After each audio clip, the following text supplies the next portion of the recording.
So ano, dumating na ba yung 13th month pay? Puki nang ina, paldo! Dalawang bagay lang ang papapuntahan yan. Kung paano mapapadali yung buhay mo or paano mapapalupit yung sarili mo. Bayaran mo na yung utang mo. Kasi maniwala ka sa akin, hindi ka bubuhayin ng interest. Lulubugin ka niyan sa utang. Somehow, kapag nabayaran mo yung utang mo, magkakaroon ka ng mental clarity. Somehow mawawala yung stress na dala-dala mo. Pakagising mo umaga, siningil ka. Tangin nakakasira ng ng araw yun. Hindi mo ma-improve yung buhay mo. Hindi mo makapadali kasi may utang ka na iniisip. Kaya bayaran mo na yun. So lipat naman tayo dun sa kabila. Paano mo mapalupit yung sarili mo? Kanina pinag-usapan natin kung paano mo mapapadali or mapapa-improve yung buhay mo. Ngayon, paano mo mapapalupit yung sarili mo? Gamit yung 13th month pay.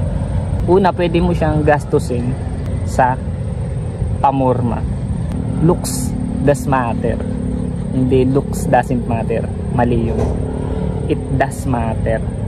Pansin nyo, looks does matter. Pansin nyo, yung mga na-hire sa trabaho, it's either may itsura sila, malupit sila pumorma.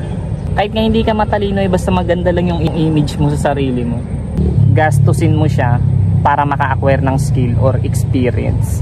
Pinaka the best niyan, bumili ka ng libro. Walang tapon yun.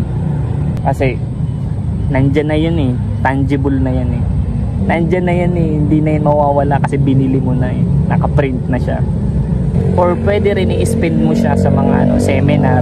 Yun ang benefit kasi kapag dumalo ka sa mga seminar, makakabuo ka ng mga network.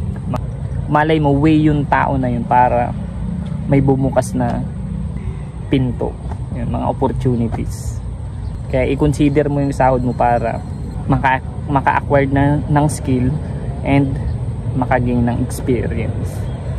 Dalawang bagay lang ang papapuntahan yan. Kung paano mapapadali yung buhay mo or paano mapapalupit yung sarili mo.